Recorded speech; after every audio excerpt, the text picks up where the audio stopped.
Bienvenue sur Love Light, l'émission dédiée spéciale Nikon. On va recevoir aujourd'hui un invité de marque.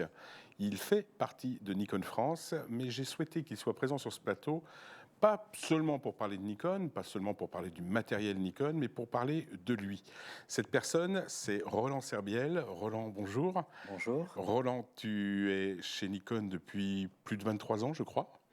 C'était mars 98, ouais. Mars 98, et j'ai souhaité en fait te recevoir sur ce plateau pour essayer de connaître un petit peu le personnage qui a franchi toutes ces années, entouré de photographes, entouré du monde de la photo, et on va essayer de découvrir avec toi un petit peu qui tu es, et puis bien entendu on parlera de la marque, si tu veux bien. Alors, je veux bien, je souris parce que quand j'anime une formation commerciale, il y a une phrase type qui revient, c'est « Parlez-moi de moi, il n'y a que moi qui m'intéresse » pour illustrer le fait de faire parler les personnes. Mais dans la vraie vie, j'ai horreur de parler de moi. Et je pense que c'est l'une des premières fois que, je ne sais pas si on dit « je me confesse », mais dans tous les cas, que l'un des objectifs, c'est de parler du bonhomme plutôt que du représentant de la marque. Ouais. En tout cas, on est ravis de te recevoir et un grand merci pour ça. On aura également sur le plateau Alban. Hello. Alban, tu vas, comme d'habitude, pouvoir poser toutes les questions, notamment sur la marque Nikon, mais aussi sur Roland. Et puis, tu vas nous accompagner pour essayer un petit peu de répondre faire répondre Roland certainement à des questions que peut-être moi je me poserai pas. On a des petites choses à montrer. J'ai un truc secret là. D'accord. Voilà. Très bien. Et ben, on va voir ça. ma vie, mon œuvre, comme dans les dessins de Gottlieb. Ils n'ont rien, n'est-ce pas? Ils l'ont pas. Alors, tu crois pas si bien dire, ma vie, mon œuvre. Roland, on va commencer par, j'allais dire, par ta naissance. Tu arrives Jésus, tout droit. le Covid, et puis entre les deux. Roland. Tu arrives tout droit donc, de la région toulousaine. Ouais, ou du Pays Basque. Du Pays Basque plutôt. Ouais, c'est un peu plus le bas. cas, en bas à gauche. Ouais. Plus bas.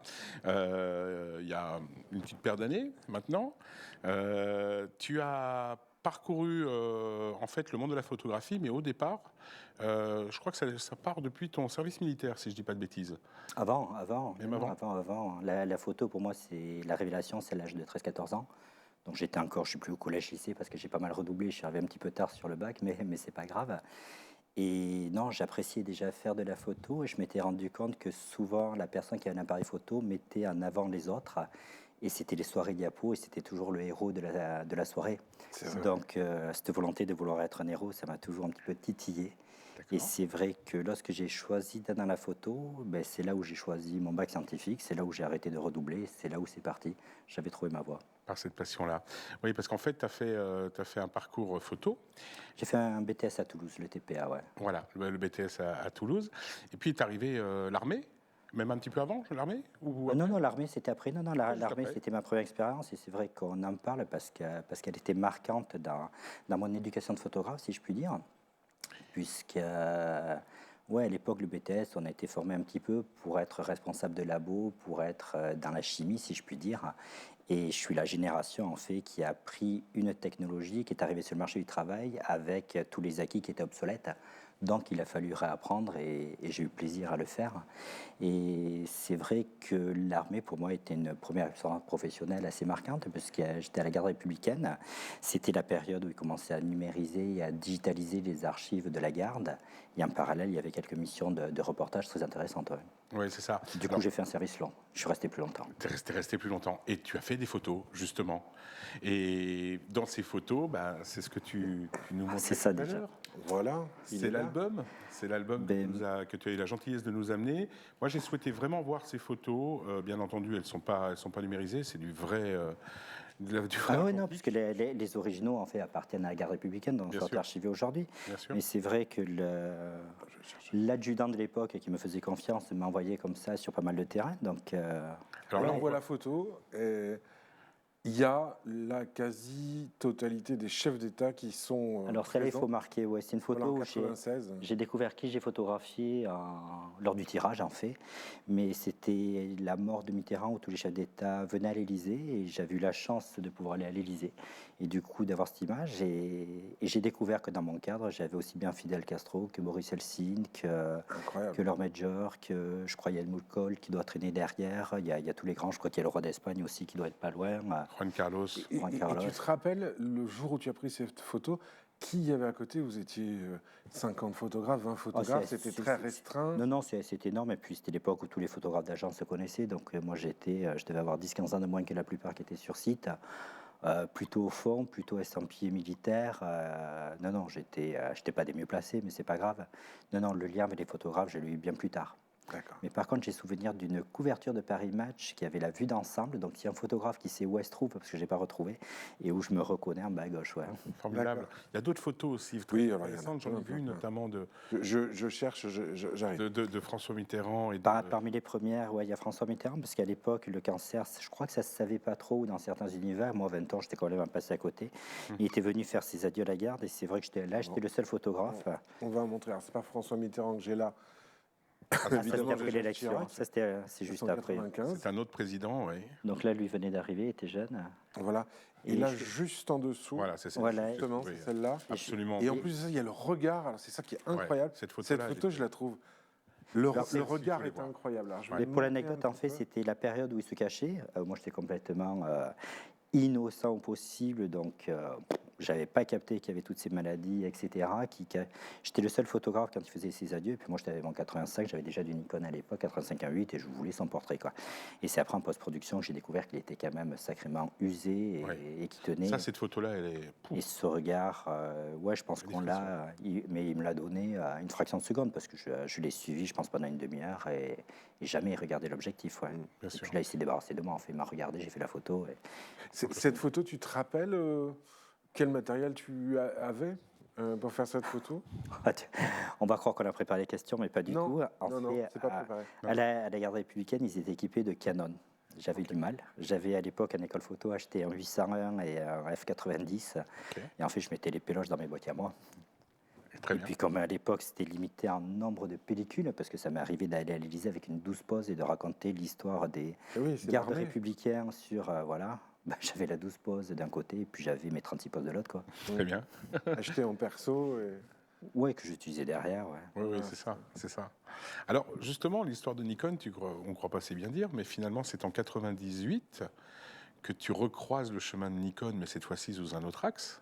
Moi, j'avais répondu à une petite annonce où ils cherchaient quelqu'un pour faire l'accueil de la prévente. Voilà, c'est ça. Prévente, et puis par la suite, tu es passé au SAV, c'est ça?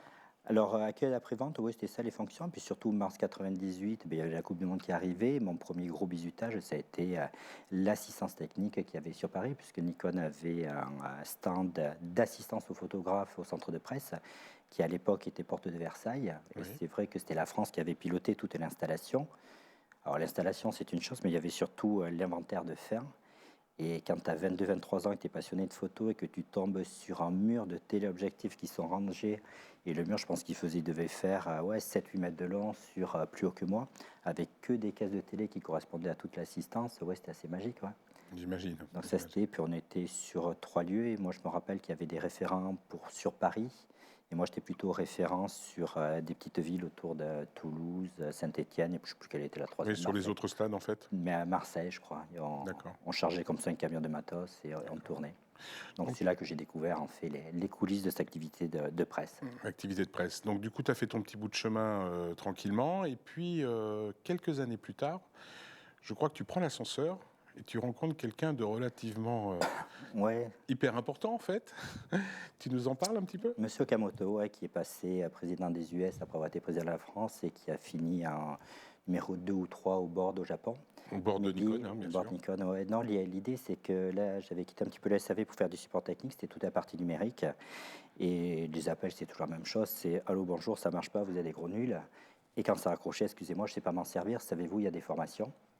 Donc une fois, deux fois, trois fois, 10 fois par heure, ça plombe un petit peu. Et puis c'est vrai que je l'ai croisé dans un ascenseur et je lui ai dit qu'il y avait potentiellement des sous à faire en faisant de la formation et en expliquant comment ça se passe. Et puis derrière, En mettant les moyens. ouais, en mettant les moyens et puis que les personnes sont prêtes à payer. Puis donc il m'a regardé, puis il m'a dit, je réfléchis. Puis 8 jours après, il est venu, puis il m'a dit, oui, on va faire de la formation, et puis tu vas t'en occuper. Puis c'est là qu'on a créé la Nikon School. Donc je pense Voilà. qu'on était en 2001-2002. Ma fille, elle venait de naître, ouais. C'est ça. Donc en fait, du coup, au départ, c'est une école, enfin un centre de formation, et puis également le coin SAV. C'était Boulevard Beaumarchais. Je crois qu'il y a beaucoup de photographes qui l'ont connu parce que parce que j'étais déjà persuadé, et je suis toujours persuadé qu'une bonne formation, c'est une formation où on mange bien. Et souvent, le midi, on avait des accords avec le bar d'à côté qui était la Vache Acrobate, et c'était très, très sympa là-dessus. Et donc, c'était un centre de formation à l'étage et un comptoir après-vente accueil qui donnait sur rue. Oui. Et si on se resitue à l'époque, c'est important parce que les capteurs étaient moins bien développés, donc il n'y avait pas toutes les couches de protection que l'on peut avoir aujourd'hui. Et les poussières faisaient peur à tout le monde. Et c'est vrai, parce que nous, industriels, on a sacralisé le capteur pour dire c'est magique, acheter du réflexe, le capteur c'est magique, etc. Du coup, les gens avaient peur d'y aller et fallait nettoyer. Et j'ai souvenir de vendredi où il y avait la queue jusqu'à dehors, où les gens devaient faire des photos le week-end et se faisaient nettoyer les capteurs à tour de bras. Et tant qu'on a fait des capteurs gratuits, il y avait beaucoup de monde. Ouais. D'accord, effectivement. Donc ça faisait partie de cette épopée. C'était les D70 à l'époque, c'était ces boîtiers-là, et ça fait partie de l'histoire de la photo. Hein. Ouais, formidable. Donc ça avait cette double casquette, mais déjà une volonté de service. Ouais. Parce que la marque a toujours été dans l'accompagnement, dans la pédagogie, c'est un petit peu ses valeurs. Ouais. Oui, c'est ça, c'est les valeurs aujourd'hui de Nikon. Il y a plein d'autres services en fait chez Nikon, mais dont justement l'enseignement. Les Nikon School, des Nikon School avant que la France arrive. Après la France, il y a eu les Anglais puis les Allemands qui s'y sont mis, mais sinon il y en avait juste une au Japon, je crois. Voilà, c'est ça. Donc on était assez précurseurs, peut-être aux États-Unis aussi, je ne me rappelle plus. Aux États-Unis. Et donc tu as continué à, j'allais dire, baigner dans cet univers de la photo, puisque aujourd'hui, alors tu es un personnage incontournable, c'est pour ça que je voulais absolument te recevoir. Quand on regarde aujourd'hui les communications... Tu vas faire rire ma femme et ma fille, hein. Et mon fils qui ne va pas te croire. Hein. Je pense que c'est plus que ça, tu dis incontournable. En fait, c'est une star des Nikonistes. Oui, mais c'est vrai. Tous les mecs qui ont Nikon, en fait, ils t'ont les vu. hommes et les femmes, pardon, qui sont Nikon, en fait. Et quand on est un peu pro, on connaît Roland, connaissent Roland, et tous les magasins en France connaissent aussi. À un moment donné... J'ai surtout eu des jobs en fait où je dépannais. Alors des fois, pour faire sourire, je dis que je suis là pour lubrifier, que je suis un lubrifiant. C'était Superman de Nikon, Batman Non, c'est ça, c'était apporter des solutions, être réactif. Et puis la visibilité, c'est vrai que moi, me mettre en danger devant une caméra, ça ne me fait pas peur. Et comme on n'est pas très nombreux, du coup, c'est peut-être pour ça que je suis connu. Mais non, j'ai une bonne anecdote comme ça qui avait fortement surpris ma femme dans une petite ville de province où je regardais une vitrine photo, parce que comme je fais chaque fois, et puis le tenancier qui était sorti, qui a dit bonjour Roland, et puis ma femme elle a halluciné parce qu'on n'avait jamais mis les pieds dans cette ville, quoi. Alors, c'est marrant parce que tu parles de ta famille. Ça m'amène, moi, justement, sur ton rapport avec la photographie. On l'a vu à travers des photos de la garde républicaine que tu as eu l'occasion de prendre. Et en fait, je crois que toi, à titre personnel, tu aimes bien faire des photos de famille. Tu es plutôt, d'ailleurs, je crois, on va voir une ou deux photos où on a ton épouse ou ta fille de dos, qui sont des photos qui ont été cadrées, qui ont été faites. Ça fait partie de ton, voilà, on voit les images. Ça fait partie de ton. Oui, c'est des portraits. Ouais, j'ai choisi ces deux portraits parce que là, c'est ma femme et puis la suivante, c'est ma fille. Et les portraits, on explique toujours en formation que c'est au 85 mm et que c'est une personne de face. Moi, je trouve qu'on les reçoit vachement bien. Puis j'aime beaucoup le 35 mm. Oui, je pense que 80% de mes images sont au 35. Donc moi, je fais beaucoup de portraits au 35. Oui. Et c'est vrai que photographier la famille, je m'aligne beaucoup à ce que dit Thibaut Chape, qui est un photographe de mariage, qui est ambassadeur, où il explique que le patrimoine des familles passe par l'image, que si un jour il y a un incendie chez vous, la première chose que vous allez récupérer, peut-être la seule, c'est vos disques durs de photos. Et c'est ce qui fait la richesse de tout individu. Et l'enrichir, ça me paraît logique comme père de famille. Donc, régulièrement, il y a des photos. Deuxième photo qui va arriver. Et c'est complètement vrai. Voilà. C'est ma fille aussi. Qu'est-ce que c'est l'histoire de cette photo, là, un petit peu ce sont des Ouais, c'est au nord de Granville. Je ne sais plus comment ça s'appelle. Là, c'est cette petite ville où c'est des cabanes de mer. En fait, elles sont toutes petites. Elle était sur la hauteur. C'est pas Gand-Coutainville, c'est dans ce secteur-là. Barneville-Carteret, peut-être. Où ces maisons sont connues parce que très colorées. Et c'est la photo de mon fond d'écran de PC. Alors moi, ce que j'aime beaucoup aussi, c'est, en fait, on ne le sait pas, tu nous en as parlé gentiment il n'y a pas très longtemps, mais c'est toutes les rencontres que tu as eu l'occasion de faire, de par effectivement ton job, ton métier, mais surtout aussi, je pense qu'il y a l'aspect humain. On a parlé il y a pas très longtemps de ces grands photographes. Tu nous donnes quelques expériences que tu as pu vivre, quelques noms que tu as vécu, que tu as pu vivre. Bon, moi, j'ai vu Vincent Munier, bien sûr, il y a pas mal d'années. Oui, c'est vrai que Vincent, il accompagne Nikon depuis très longtemps. Et non, c'est une belle aventure. Je ne sais pas par quoi commencer. Mon plus beau vécu, c'est peut-être une demi-journée dans le studio de Paolo Roversi à échanger de façon informelle. Ça, c'est bon souvenir. Après, c'est vrai qu'il y a, oui, dernier Monde Calendar, on a échangé avec Jim Brandbourne, on a échangé avec Steve McCurry, donc ça, c'était agréable. Steve McCurry, monsieur. Oui, ça se fait aussi. On a. Et puis, alors, oui, continue, mais Oh non, en fait, c'est. Le plus sympa. ah, ça va être difficile à Oh, dire. tout le monde est. Bon, je Tout le monde est tendance. ça, le moins sympa. Ouais, c'est. Donc, Non, non, j'ai compris. l'idée, c'est que Balance. si on se croise en tant que Nikon, parce que si je les croise, c'est pas en tant que Roland, ils s'en fichent Mais- complètement du Roland. Par contre, le représentant de Nikon qui est sur place a de l'intérêt, donc indirectement, il y a des respects mutuels.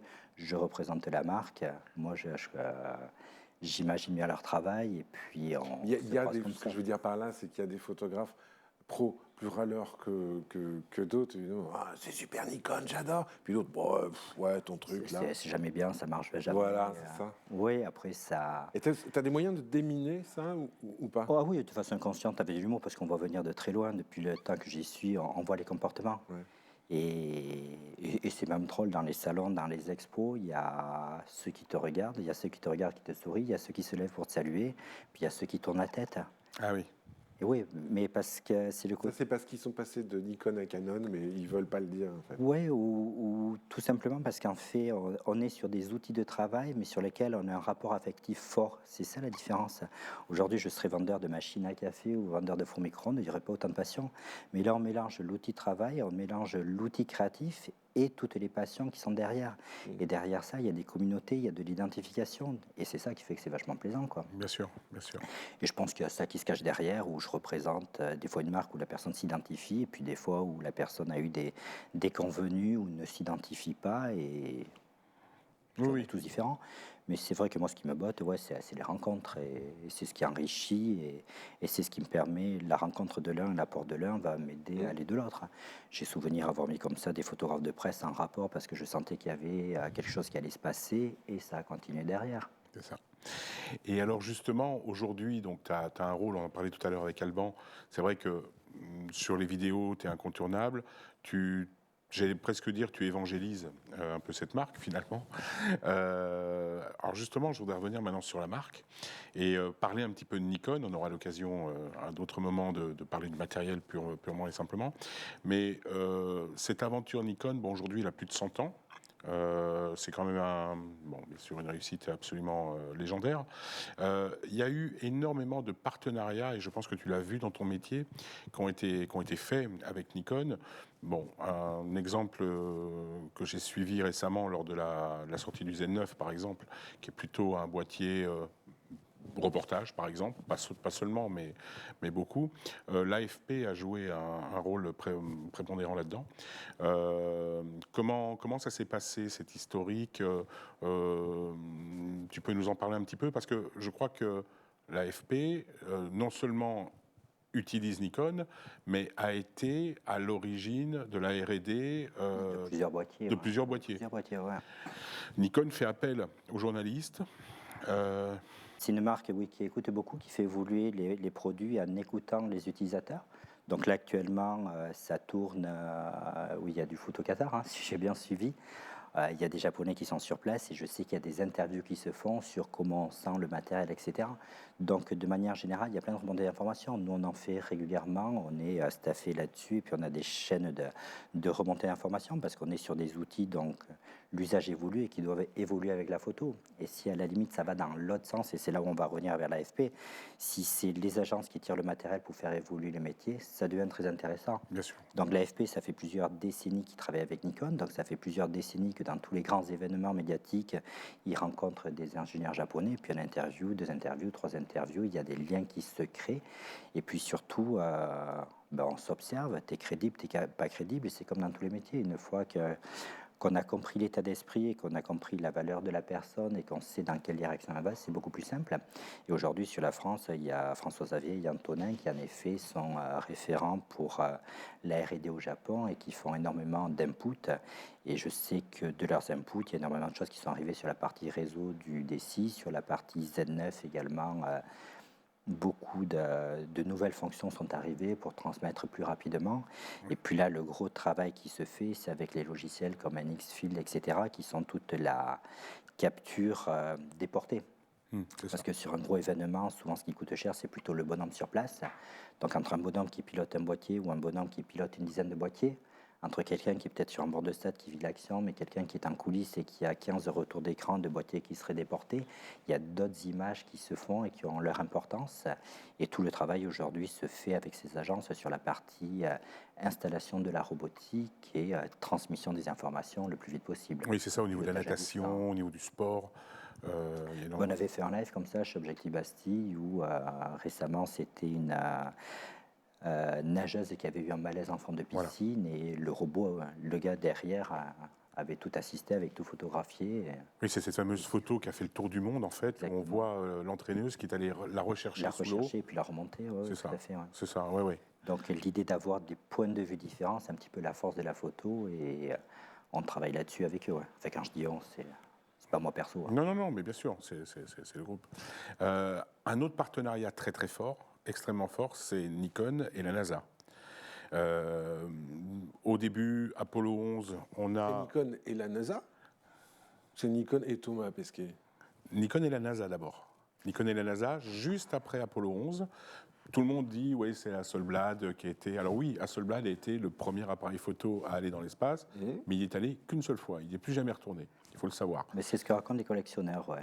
J'étais un petit peu jeune à l'époque, mais les collectionneurs disent que les boîtiers sont tombés un petit peu en rade. Voilà, c'est ça.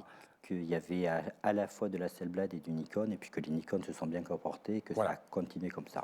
Et une précision, si tu me dis si je me trompe, Roland, c'est que les Nikon ne sont absolument pas préparés spécial NASA pour aller dans l'espace, à l'exception des huiles qui sont changées parce qu'il y a une résistance aux températures Alors très fortes et aujourd'hui, très des faibles. huiles, il n'y en a plus beaucoup. En fait, ils étaient préparés à l'époque de l'argentique. Voilà. Aujourd'hui, c'est des modèles de série.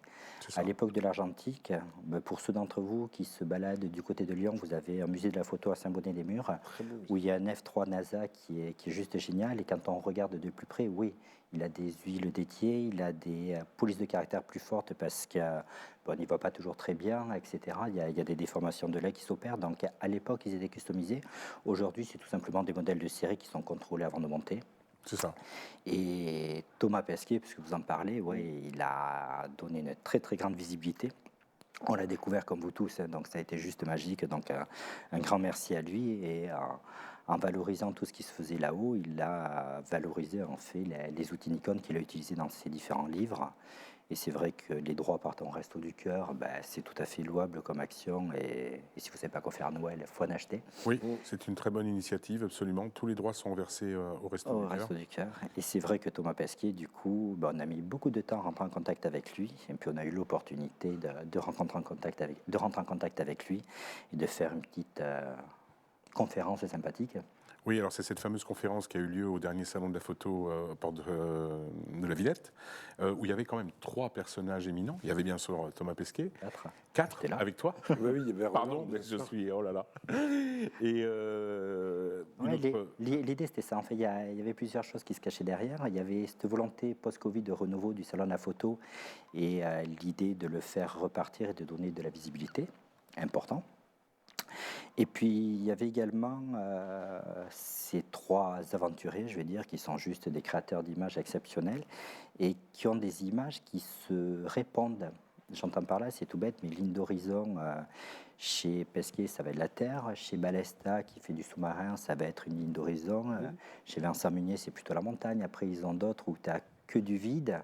Et puis tu as un petit objet. Donc chez l'un, ça sera une navette de ravitaillement. Chez l'autre, ça sera un pingouin. Chez le dernier, ça sera un petit poisson. C'est vrai. Ils ont plein de photos comme ça. Et donc, on voulait à tout prix faire une conférence et une exposition où ces photos se répondent. Et donc, l'exposition, c'est très compliqué de faire une exposition. Par contre, la conférence, on y est resté. Donc, tout l'objet, en fait, c'était de croiser ces 3 regards sur la Terre, puisque c'était le dénominateur commun, avec 3 points de vue, et travailler les points de vue, sous-marin, terrestre, et puis d'en haut. C'est ça. Et donc, vécu une super conférence avec tous les 3, où je vous invite à le regarder d'ailleurs sur la chaîne YouTube Nikon France, elle tourne bien. Et le seul objectif que l'on s'était fixé en amont, c'était de dire il faut que la salle rigole. Donc les mecs, vous lâchez, vous avez de l'humour. Si la salle rigole, la conférence est réussie. C'est ce qui s'est passé, Et on s'est un bien moment marré, vraiment ouais. intéressant. On s'est ouais. bien marré, ouais. Super. Alors Nikon, on vient de le dire, ce sont des partenariats, mais c'est aussi des grandes dates, des moments clés. Notamment, on parlait justement du journalisme, on parlait des photographes reporters, mais il y a un ambassadeur, un des premiers ambassadeurs Nikon, c'était dans les années 50 avec Douglas Duncan. David Douglas. David Voilà. Douglas Duncan, qui a été le premier en fait à utiliser du Nikon, mais un peu par hasard, puisqu'en fait il avait un Leica, si je dis pas de bêtises, à cette époque, et en fait il avait ses optiques, tout ce qu'il y avait de plus standard, et en fait il rencontre quelqu'un qui lui dit, mais attends, moi je suis avec une autre optique, beaucoup plus lumineuse, essaye ça, puisqu'à l'époque apparemment il y avait une compatibilité au niveau des bagues. Il a monté une optique Nikon sur son appareil. Les photos ont été remontées aux États-Unis auprès de son employeur. Magazine Life, ouais. C'est ça. Et les personnes là-bas l'ont dit, mais comment tu as fait pour faire des images comme ça? Et il a dit, bah, j'ai juste changé mon optique. Et il est passé chez Nikon. Et c'est comme ça que l'aventure est partie, et que ça ça. donnait de la visibilité. Oui, tout à fait. Et c'était crucial dans l'histoire parce que les années 50, c'était les magazines commençaient à imprimer de la photo et imprimer bien. Donc il fallait avoir beaucoup de références photographiques et non plus que texte. Et c'est l'apogée de tous ces photoreporters. Ouais. C'est ça, et c'est parti comme ça. C'est un bel ambassadeur. Il y en a eu d'autres, des ambassadeurs qui ont un petit peu montré l'image de la marque Nikon. On a tous ces photos qu'on verra à l'écran au fur et à mesure qu'on en parle, mais on a Fidel Castro, non, pardon, le Che. Che Guevara, ouais, ou quand on tape Che, Nikon, Che Guevara qui est toujours avec son fameux Nikon. un S2, je crois, à l'époque. C'est ça, exactement. Bon, on a des personnages comme Gainsbourg, Marilyn Monroe. Marilyn Monroe, on en a. Oui, ça tourne beaucoup ouais, quand on tape célébrité. En fait, quand on fait des recherches comme ça, il y a 2-3 trucs à taper qui donnent l'aura de la marque. C'est certes des célébrités plus Nikon associées, ou également si vous faites Nikon et tattoo pour tatouage en anglais.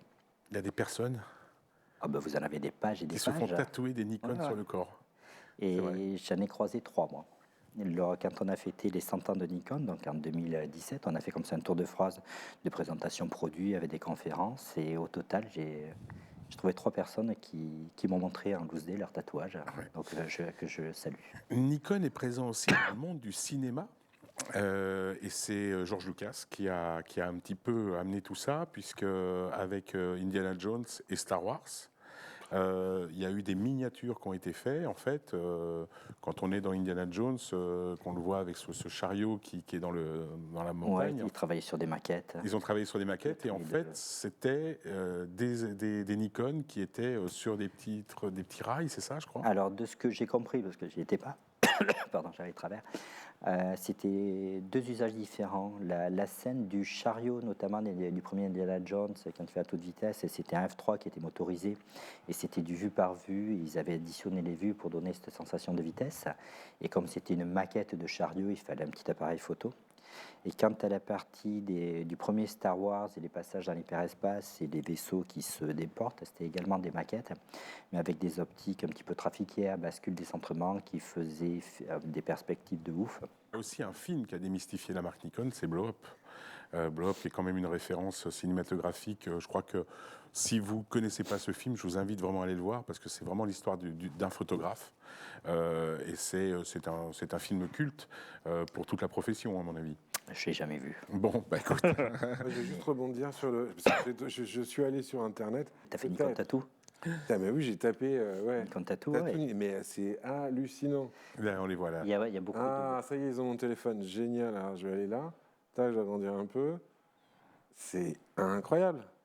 Mais c'est un il y a truc de beaucoup fou. Alors, j'en ai vu une tout à l'heure. mécaniques, il y a beaucoup d'FM2 qui traînent. J'en ai vu. Non, mais c'est un truc de dingue. Autant se faire. Toi, tu t'es fait tatouer des dauphins. Bon, Oui, là. oui, Tout c'est ça. ça. J'ai 12 000 dauphins. 12 000 dauphins dans le dos. Autant, si vous saviez. Voilà.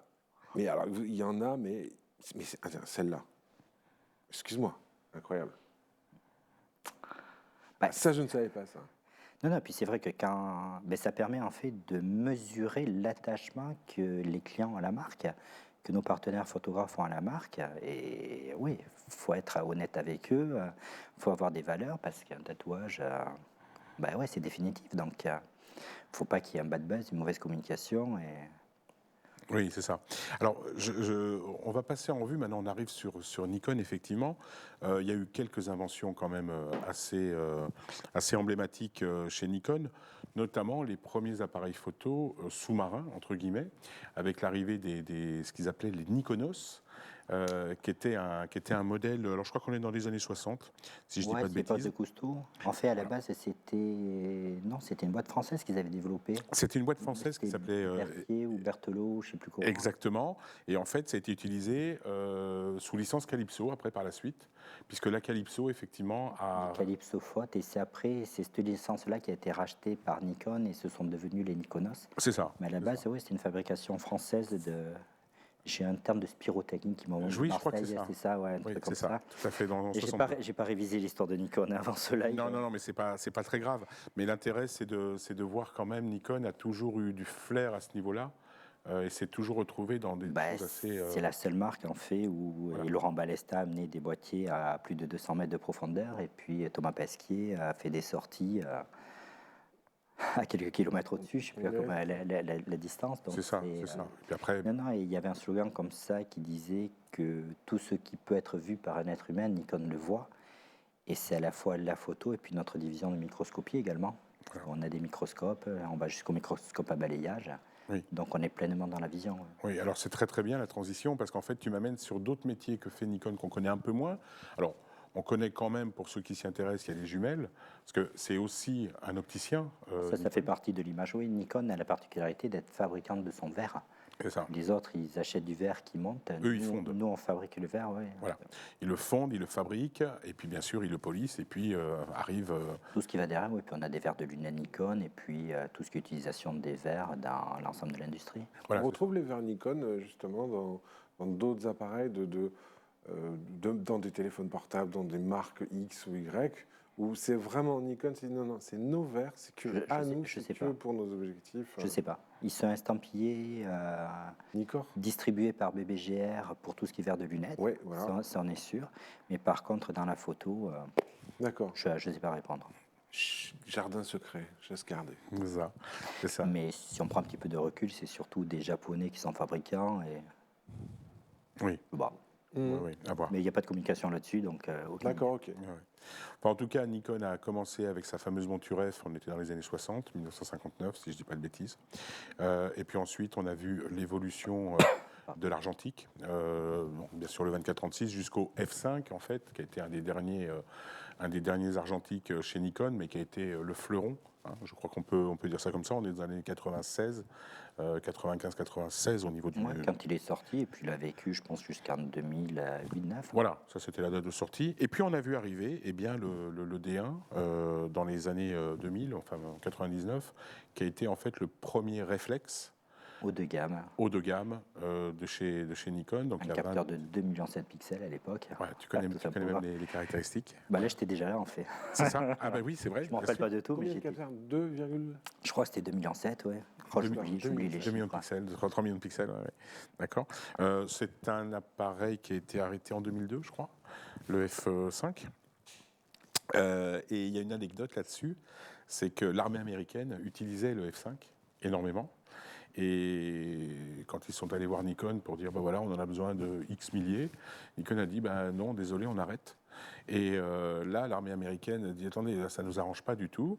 Puis les gens de Nikon, apparemment, ont dit, ben, attendez, nous, on avait un F6 qui était dans les cartons. C'est l'histoire qui se raconte. Je ne sais pas si elle est réelle ou non, mais c'est l'histoire Voilà, qui se c'est raconte. l'histoire qui se raconte. Et finalement, le F6, on l'a jamais vu. Mais l'armée américaine en a récupéré. Ah non, le F6, Ah, il a été commercialisé. Oui, il a été commercialisé. Il avait beaucoup de pièces communes avec les D2 à l'époque. Voilà, d'accord, la Donc, deuxième c'était génération. un petit peu les autofocus des D2. Donc, il y avait plein de points communs avec le D2, mais c'était l'argentique qui est sorti. Et c'est ça, et la rumeur dit que c'est finalement l'armée américaine qui a financé la sortie du F6, qui normalement ne devait pas sortir. Bon, c'est la légende en tout cas. Et puis on arrive après, changement de monture. On passe de la monture F Au Z.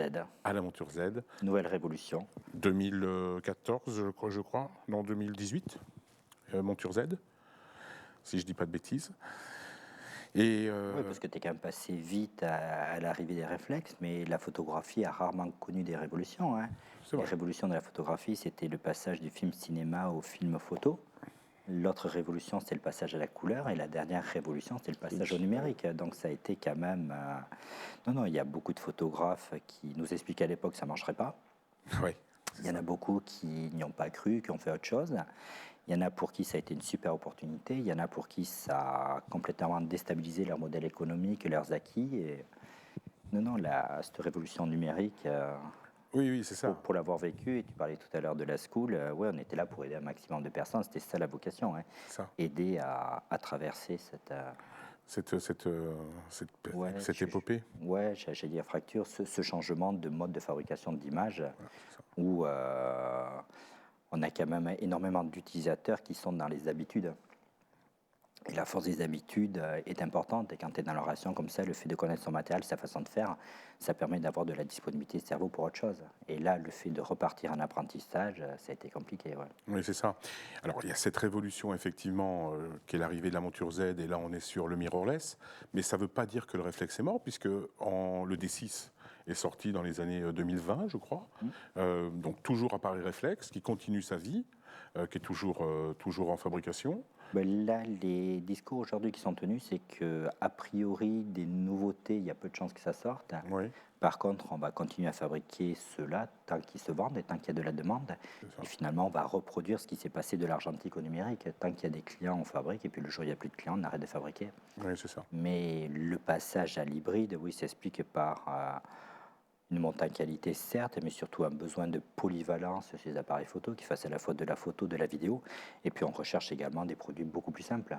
Oui, Parce que si on analyse bien, la démarche photographique à l'époque de l'argentique, c'est je fais des paris de réglage et j'ai le résultat 3 semaines après le développement.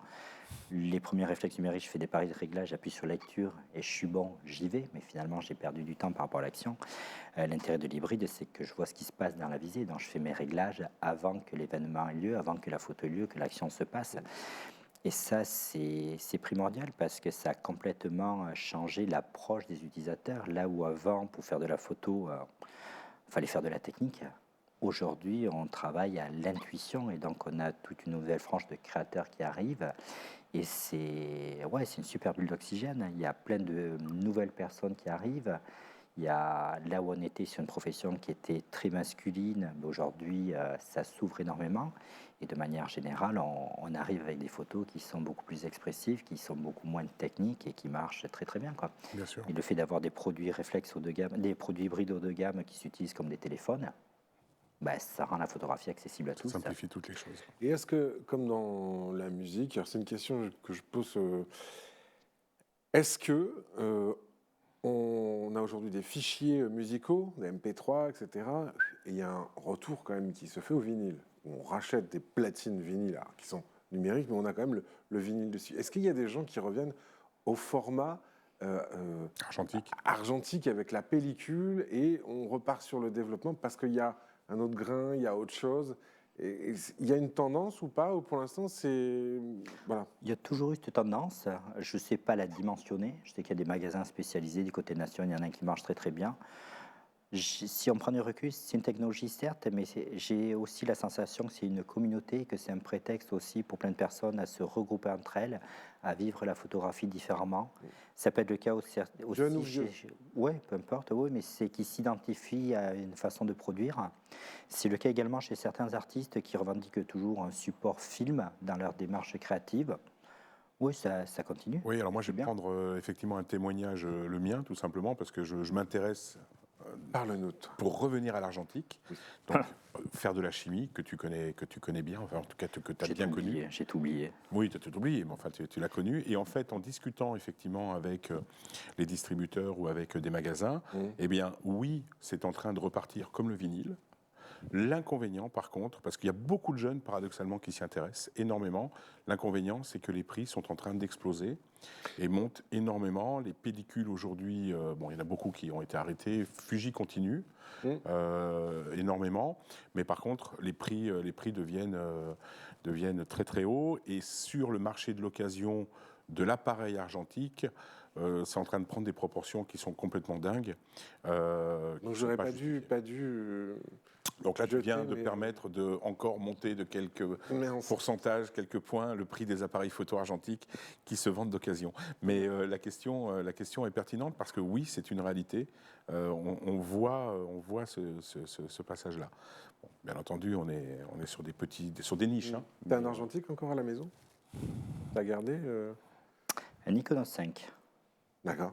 Ah oui, d'accord. Ouais, que j'avais. Mais il n'y a plus le labo dans la salle de bain, c'est fini ça. Non, et puis le labo, pour être tout à fait honnête, après l'école photo, j'ai fait un été dans une boîte de filmage. Dans le filmage, pour ceux qui se rappellent, c'est tous les photographes qui font sur les bords des plages et qui vous Ah photographient oui, tous. l'hiver à la montagne. Voilà. C'est ça. Moi, j'étais au labo, et donc j'ai passé un été où je rentrais, il faisait nuit, je sortais, il faisait nuit. Et Ouais, je me suis dit, le labo, je ne joue plus. Et par contre, paradoxalement, où ça a été très formateur, c'est que dans le labo, tu vois les images qui sont faites et les images qui se vendent. Donc tu développais les films, tu sortais le planche contact et c'était sur le bord de l'eau, il y avait toujours des très très belles nanas, etc. Puis après, tu te tapais l'après-midi tous les grands tirages, et les grands tirages, c'était invariablement des... Je croyais qu'il allait nous dire tu voyais des belles nanas sur le bord de plage. Et Non. ensuite, tu te. Non, et paradoxalement, celui qui faisait le plus de sous, qui vendait le plus de posters, il avait repéré tous les grands-parents avec les petits-enfants, certes, mais surtout avec les animaux domestiques. Et j'ai jamais tiré autant de posters de chiens et de chats. Très bien. C'est vrai. Je pense que c'est une bonne conclusion pour cette première partie qui consistait à parler d'abord de toi, un petit peu. J'espère qu'on t'a découvert. Merci. Et puis parler de Nikon. On le dira jamais assez, mais faites des photos. C'est Magique. un plaisir, c'est magique. Et puis quand vous C'est un faites pas moyen de photos, d'expression. C'est un moyen d'expression. exactement. Exprimez-vous avec. Exprimez-vous avec, c'est exactement ça. Et puis quand vous ne faites pas photo, bah, abonnez-vous à la chaîne aussi, on en a besoin. Et puis mettez vos commentaires, parlez-nous un petit peu de votre rapport à la photographie dans les commentaires.